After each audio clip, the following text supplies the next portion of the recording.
You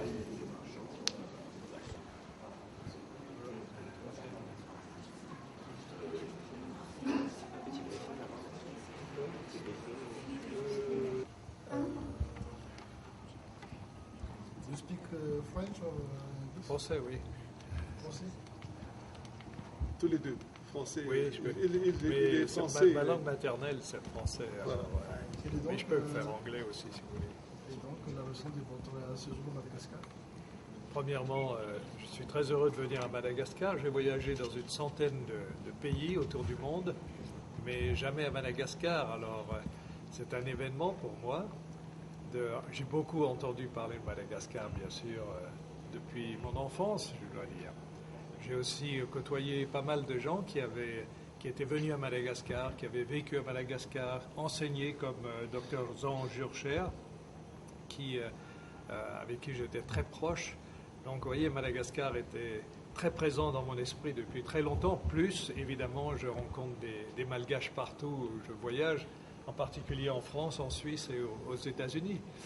Alors, ce qui fait que ça manquait vraiment pour moi de venir vous rendre visite. Ce voyage était planifié l'année dernière et même l'année d'avant. On avait vraiment encouragé nos amis d'avoir un festival pour la liberté religieuse, promouvoir. Alors, c'est quand même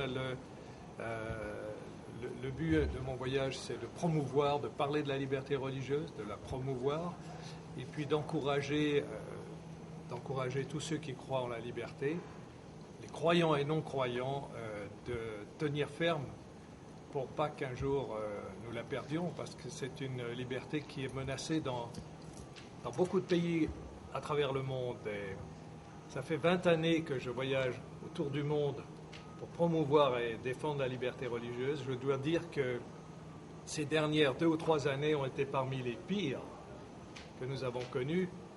Et dans une rencontre que nous avons eue aux Nations Unies avec le secrétaire général, il était tout à fait d'accord pour dire que c'est l'une des pires périodes de l'histoire en ce qui concerne la liberté religieuse.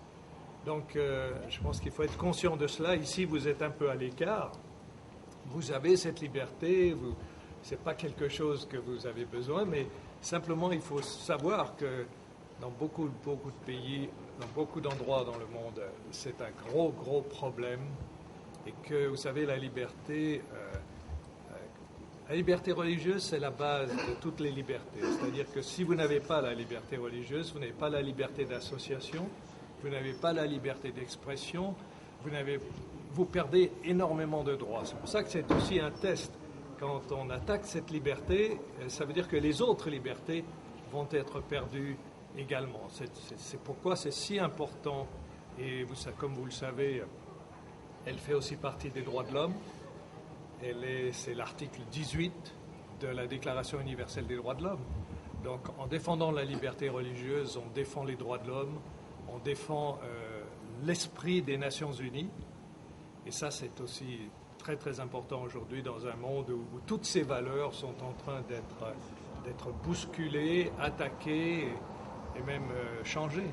Donc il faut savoir où on va, il faut bien la défendre, bien la présenter, bien la promouvoir. Vous avez dit il y a une menace contre la liberté. Quelle est cette menace?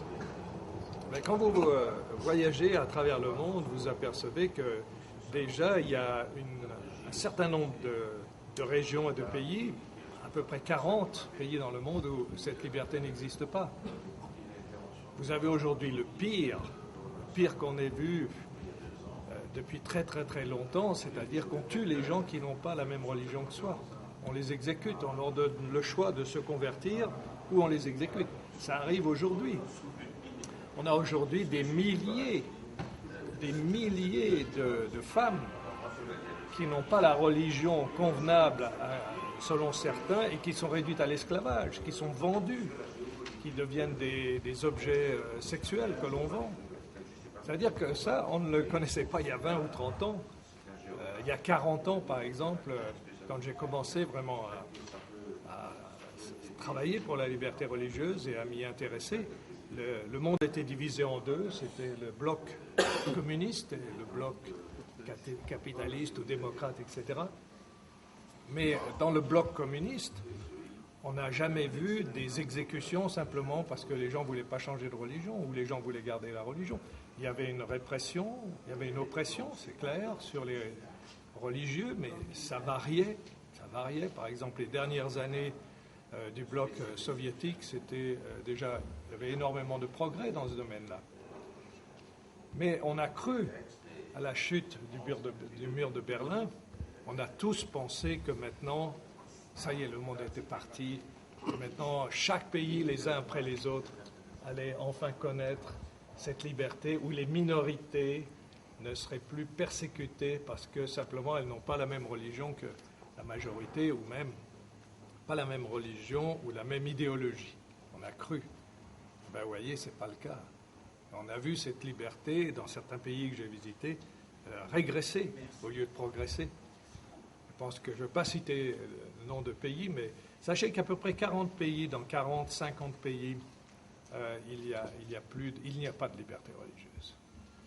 Ou dans les lois même, dans les lois des pays, c'est interdit, par exemple, de choisir une autre religion que celle de ses parents, de changer de religion, ou de ne pas avoir de religion. Il y a même des pays où c'est interdit d'être athée. Vous voyez, quand on parle de la liberté religieuse, tout le monde est concerné. Ce n'est pas seulement une religion ou une idéologie. Si vous vivez dans un pays où il n'y a pas de liberté religieuse, ce que vous croyez peut vous mettre en danger, peut vous conduire en prison et peut faire de vous quelqu'un de complètement rejeté de la société, discriminé, persécuté. Simplement parce que vous croyez différemment que ceux qui peut-être ont le pouvoir dans le pays en question. Ce qui m'étonne, à Madagascar, il y a des libertés de religion. Pourquoi à Madagascar vous avez exposé cette... Ah oui, ça c'est une bonne question. Vous savez, moi j'aimerais bien exposer ce sujet dans certains pays, mais on ne me donne pas la chance de le faire. Si je vais en Corée du Nord et que je parle de la liberté religieuse, je irai vite dans un camp de concentration immédiatement. Donc on parle de quelque chose d'abord quand on a le droit d'en parler. Donc c'est déjà bon signe de venir dans un pays où on peut parler ouvertement de ce sujet. Et deuxièmement, parce que sur le plan international, on a besoin que les pays défendent cette valeur. Vous avez des assemblées, vous avez la Commission le Conseil des droits de l'homme, etc. Et là, on a besoin que les pays qui croient en cette valeur la défendent devant les autres qui n'y croient pas. Donc vous voyez, il y a beaucoup de raisons. C'est pas parce que je visite un pays que ça veut dire qu'il n'y a pas de liberté dans ce pays. J'étais au Pérou, j'étais au Brésil, j'ai reçu la médaille du Congrès au Pérou. C'est un pays où il y a la liberté religieuse, mais justement, il faut la conforter, il faut la fortifier là où elle existe avant qu'elle soit perdue. Donc il n'y a pas de raison particulière pour Madagascar?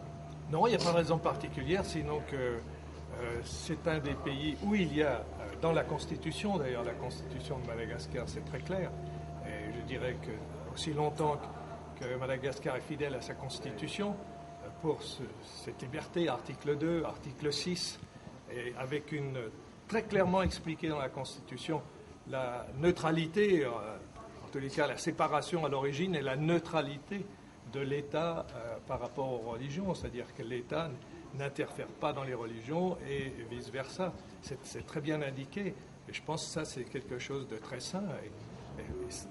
Je visite aussi des pays où il y a la liberté pour les encourager, pour leur dire vous êtes sur, gardez ce cap, il est très important.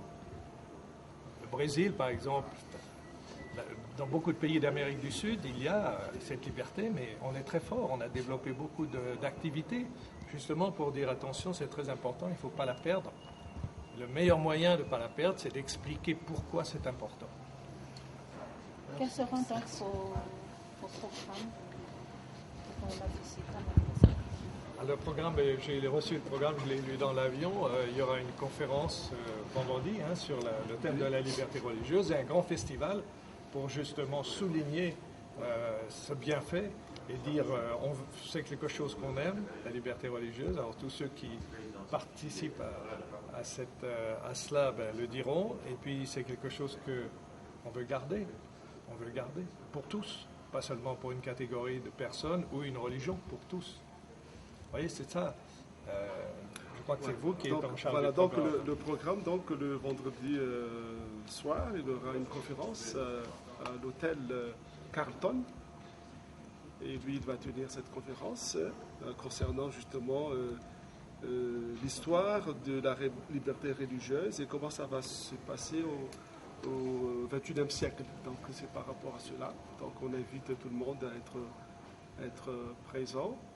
Et le samedi, après, il y aura le festival de liberté religieuse. Donc tous ceux qui voudront soutenir la liberté religieuse sont invités à venir aussi. Et cela va se dérouler à Somanadjan, le gradin 3 de Somanadjan, et que tout le monde est invité. Il y a aussi, il profite, on lui a demandé de faire autre chose. Lui, en même temps, il est un écrivain, et donc il va faire une conférence concernant le thème « Réussir sa vie » pendant 2 jours, et cela va se dérouler dans le stade couvert, gymnase couvert de Kurunjan. Donc tout le monde est invité. Et là, on va distribuer donc l'extrait de son livre. Tout le monde, tous ceux qui vont venir vont recevoir. Les programmes souvent arrive, nous kamnien di ici famille Bellar une conférence justement parce que ni fafana amso van totem cette du XXIe siècle et dérivativement des missions quoi ni festival de liberté religieuse c'est attends ni gradin sur le temps ni fait une quantité c'est ma sac ou la table 20 000 annual di asaina lula rehetra mba tonga anoana di isotra an'Andriamanitra ny amin'ny fahafahana ara-pivavahana eto Madagasikara ka dia izay rehetra mandala ny fahafahana moa araka milaza teo hoe ny fahafahana ara-pivavahana dia fototra ny fahafahana rehetrarehetra ko dia asaina antsika rehetra dia aveo izy mbola nangatana ihany koa satria manana taneta manokana izy amin'ny fanoratana dia misy boky be dehibe ny soratana fa anisany anankiray dia boky manao hoe réussir sa vie izay nadika tamin'ny fiteny be dehibe dia nankaviana izy mba hanao an'io conférence io koa amin'ny gymnase couvert ny Korondrano io manomboka rapitso amin'ny dimy sasany dia afaka pitso amin'ny dimy sasany koa zany hoe mercredi sy jeudi à 5h30.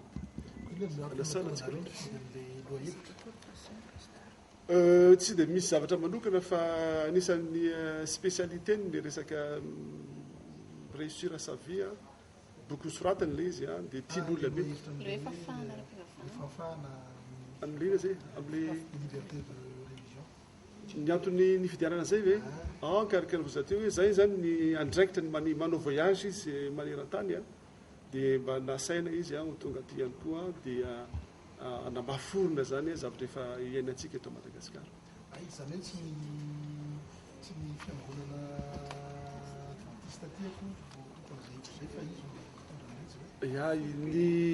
ao amin'ny foibe ny fiangonana adventiste dia misy départementa manokana mikasika n'io fiarovany fahafahana ara-pivavahana.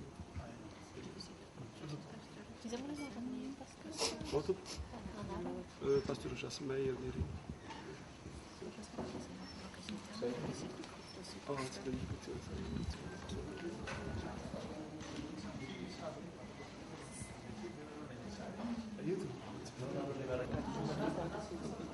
Pasti Rafi tu kumakat.